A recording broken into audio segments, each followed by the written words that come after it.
Hi, everyone. Welcome back to another exciting and thrilling edition of Words, Images, and Worlds. I say thrilling because on this episode, I am delighted to be talking with someone who's been on before, who has crafted in worlds like fake somebodies, real nobodies, as well as whiskey tears and other forms of Western and frightening storytelling, and that is author E.C. Hanson. EC, or may I call you Eric? Which would you Yeah, prefer? yeah, Eric's fine. Eric's Right. fine. All right. We'll let people run with that, and then everybody else send me notes ERIC when it's ERIK. So There you I'll just go. I'll let them roll. Eric's fine. That'll work. That'll work. Well, thank you for coming back on, and thank you for being willing to talk about something that was a fixture in my childhood, the cryptids and really interesting paranormal things that are sometimes part of local legends. And in this case, we're talking about the Mothman. Yeah, I think the most interesting thing. I'll be honest. I didn't grow up in like a household that was like fixated on like oh Bigfoot or any of those. But I think over time, any type of exposure to anything, and I think why Mothman really, whether anybody likes what I did with the story, I think just I'm fascinated by how a legend, or well, if you just want to say how it can just capture someone's mind and never let go, and how Hmm. people hang on to, like I remember reading a article about Bigfoot, and somebody who had wrote an article about it, like a PhD, and he was like, no, they're really locked in how hard, like they believe to their core this is real. And there's something to be said, and we know this, we see this through religion and all different things, but to see that energy Hmm. as it relates to cryptids or legends, I like looking at that and exploring that, because as you know, even in characters or in fiction, you're creating characters having a perspective where they're locked in and believe something 100%. That can give you good drama paired up with Hmm. someone who thinks it's absolutely ridiculous. So I kind of came to the cryptid stuff later in life, but it's also, I'm kind of on the the way I am with some paranormal stuff, kind of on the middle of like, wow, this happened to you, and you believe this happened to you, and I'm the one in the middle going, I don't. I mean, I'm game. I'm open to it, but yeah. So that's kind of the energy I bring to that topic or area. Yeah, yeah. I don't remember when I first became acquainted with the mythology, but I think it was sometime. I mean, I remember as a young kid, Loch Ness Monster, Bigfoot, things like that were really interesting to me. It might have been around the time that I discovered the X-Files, I think, maybe right around that time. But I've always been kind of interested in that like hidden world, hidden creatures, kind of paranormal aspect of the cryptid stories. Yeah, and you know, for all the people that believe, you do understand there's a decent camp amount of people out there who are like, well, you're really putting forth a lot of energy Right. to keep them quiet. So it does beg the question, like without dismissing, the believers, you just go, well, I got to look at the other side, but then I'm also going, why are you bringing all that energy?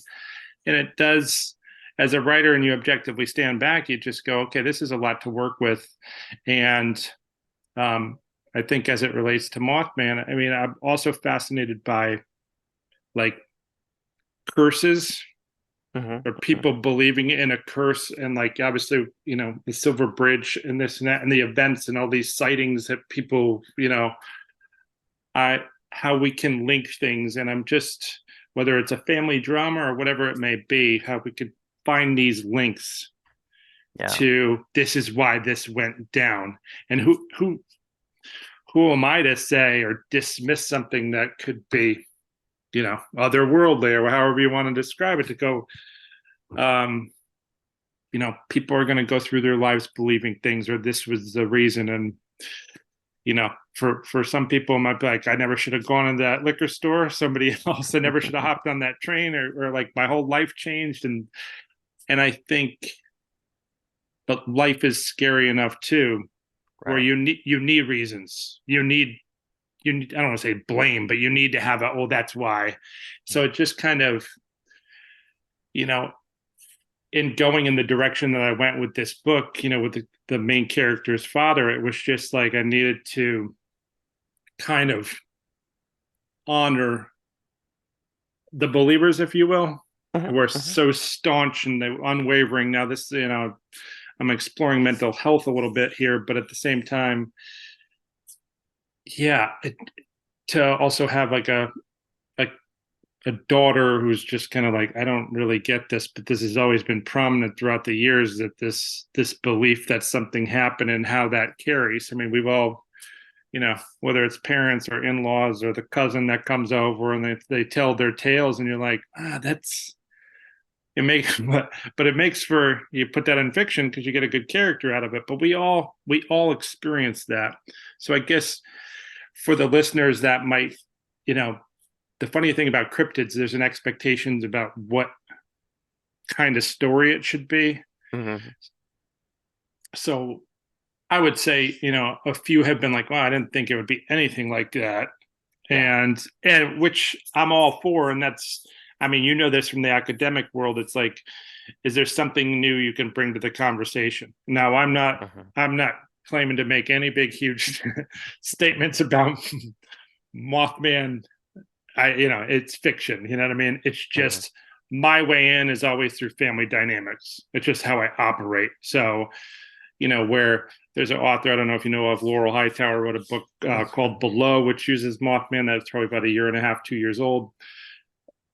I highly recommend that. But it's just, okay, she has this approach. It's just kind of like if you were going to write a Bigfoot book, what's your in? So my in is fixating on, you know, staunch believers, a Mhm. curse mentality, and not just like, like a pirate curse, like we nothing goes right in our life. There must be a reason, Yeah. and then kind of trying to lump some characters together where you can maximize some drama and keep people reading. It's not.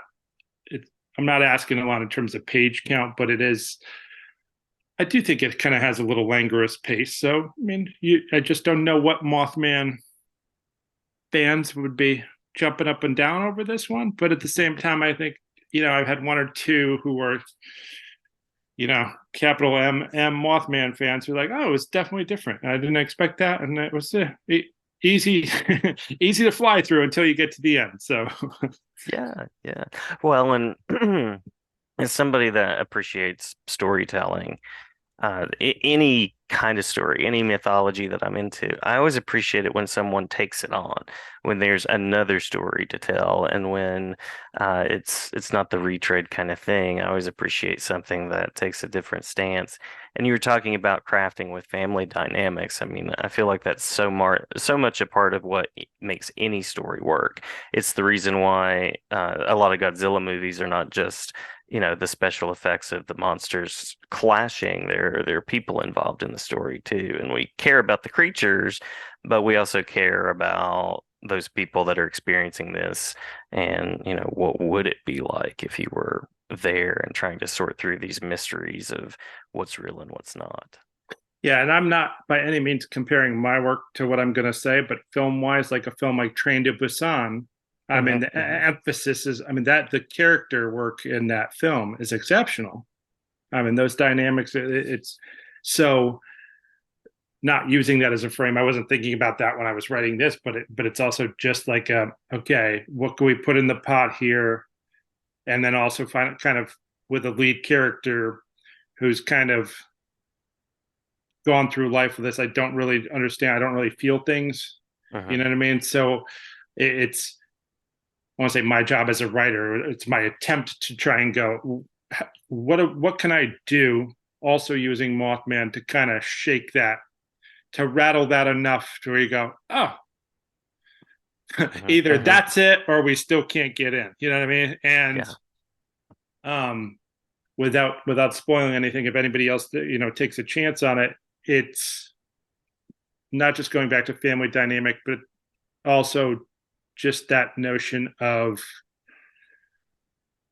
what scares you, what kind of situation could scare you, Hmm. and meaning like I pride myself on being a dad, okay, Hmm. but I also know I also know, like, jobs I've had, you could have 100 attaboys, and then that one Tuesday morning, you're not as sharp or something goes, and it's all on you, and you're Uh-huh. like mortified. And that's obviously a workplace. You're not necessarily going to lose your job, but when you're taking care of a kid or Yeah. responsible for that kid, and yet you're the reliable one, and something goes wrong, I wanted to try and explore that because, I mean, obviously, as they tell you in terms of parents, like, you'll never stop worrying, but it's also like, and the worrying does nothing for you. Like, you're not going to stop what Right. you're not stopping anything. Um, so I just wanted to kind of put that energy in it, and like I said, with the lead character, which, the lead character is fun. And there's one note I wanted to mention about the book, whether anybody, um, I want to say cares, but the lead character, I hired an editor I met at this event near Boston, and she was fresh out of a school, there, and wants to be an editor and all this stuff. And I had just a terrific conversation. And I'm sitting there and I'm like, wow, she's probably in the same range as this lead character. Mm-hmm. Mm-hmm. She's sharper than anything, looking for work. And I was like, you know what? I'm going to take a chance on this. I'm going to take a chance on it.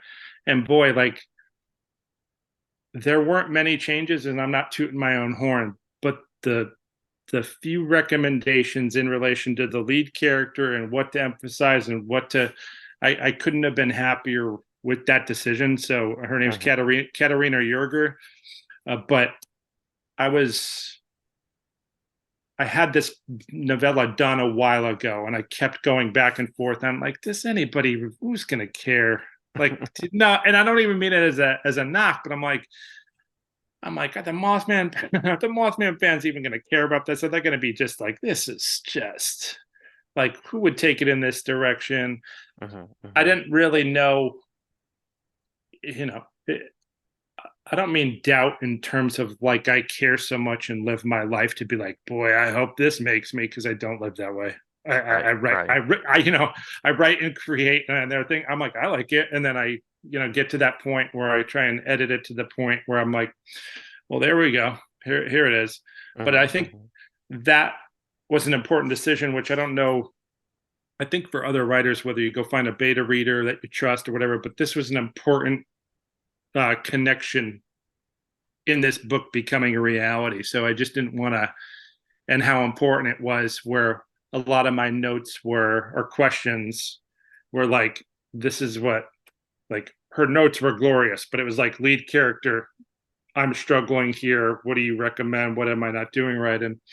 Um, and then obviously, honing on the Mothman stuff and how we see Mothman in this book, which, like I said, might not be the way people are anticipating, Mm-hmm. Mm-hmm. but but it all connects to what the father's going through. And it's like anything, pinning people who don't believe up against the diehard believer. They're also going to learn something about, and then maybe take a step back to go, okay, we really need to respect how serious this this level of belief is. Yeah. Yeah. Yeah. And I imagine also as far as the process, talking about working with the editor, I imagine you did a good bit of research and just kind of knowing perspectives that are out there about this phenomenon too, and about this lore. Yeah, I mean, and while I did that, I mean, I'm versed in, obviously, you see the Richard Gere movie. I've Hmm. watched Hmm. documentaries, then there's you know, I meet people in the community who are like, that's all they want to talk about is Mothman. So you try and kind of go off that energy. And like I said, what I married myself to is the belief, and then sticking with, how could that belief in something either cover something, like mask an incident, Hmm. or, I don't want to say that be the thing that leads to their doom, but also could also lead to the truth, when other people are going, well, I highly doubt that this happened. However, going through that portal, if you will, is going to lead to the, big reveal about what really went down. So Yeah. Yeah. Well, Mothman Haze is out, and I enjoyed reading it, and again, enjoyed connecting to kind of a stance on the cryptid, a take into it that's recent and that does some interesting things. So, anything as far as current creative projects, anything that you'd like to mention that you're currently exploring, as well as where people can go to check out Mothman Haze or any of your other works? Yeah, Mothman, you could just get through. I just put that out through Amazon KDP. There was the second book that I tried as a test. Like I did fake somebody through there and went really well. And Mhm. with hiring this editor, I've been pleased with Mothman. I quite frankly, I already have more ratings than I thought I would ever get. So in that regard, it's good. Now, in terms of bringing up mythology and lore, I mean, you know, I just I don't want to lead. I don't want to have people race and pick up the book and they're like, wait a minute, there isn't all this mythology about it. There isn't. It's like I Yes, said, yes, informed by. I'll say yeah, informed by. yeah, yeah. If people know my work, they're going, oh, he's probably just going to go a family route. There's going to be some drama. Um, but yeah, I finished my debut novel. I mean, I hate to use the word debut. It's like, yeah, debut. You're like putting big emphasis on it. It's being considered by a place right now, and Great, the great. positive news is like made. Got went through a big chunk of a sample and it's on to the next round. So hopefully that goes well. But that's yeah, that one is just it's a book I dedicated to my mother. It's kind of in that like your pen pal. I would say pen pal, but like Dathan Auerbach's Bad Man, where there's I don't know if you read that, um, but basically a woman's child goes missing, but it's Mhm. just this like very determined mother who's a realtor, and was it her fault and this and that, which irony here, I'm like revealing myself as like, man, I'm like, well, it sounds like one trick pony that I'm like Mothman involves a missing element. But it's not a here we go again. It's very, I'm very focused on the accumulation of time and how that wears on your brain with a situation like that, where we Mhm. know everything's so immediate, but how does somebody deal with that when you're like, well, it's 11 years later? How are Yeah. you still waking up to pursue that? And I admire anyone in that type of situation. So that's something I hope finds a place, but we'll see. Mhm. It might not. I will say in my Western series, I've written 3 books about this Mercury Hodge character. The fourth one I haven't written yet, but for that company, there was a fifth book in the deal, and that's going to be a horror Western. So that actually is probably going to come out in the spring. And Great, great. with involving scarecrows. So keep an eye on it. Yep, sounds great.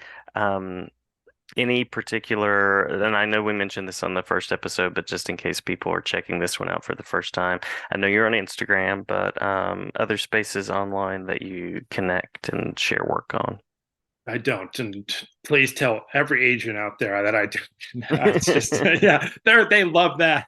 Uh, yeah, no, it's just Instagram, Haddonfield Hanson. I play around with TikTok and try and make cool videos, and then delete them, and nobody gets to see it. I don't. Nobody has to suffer through those. Um, so yeah, that's just where you go. Or like I said, if you go to the Amazon author page, you could find all the information, and that's where you can everything's linked. So you'd be good there. Awesome, awesome. Well, Eric, have we missed anything that you want to make sure to share before we close out of our second conversation? No, I just wanna thank you for having me, and you know, Absolutely. I just want any Mothman fan to know it might be a different experience for you, but if you'd like a page turner, like a little languorous page turner, that's like, a who done it and where's this going, and sitting at the doctor's office, it might be the book for you. Absolutely, absolutely. A different take is always welcome, and always enjoy having people on that have had a different takes on stories and that work across forms. So, appreciate that about your work. Glad to have you back anytime.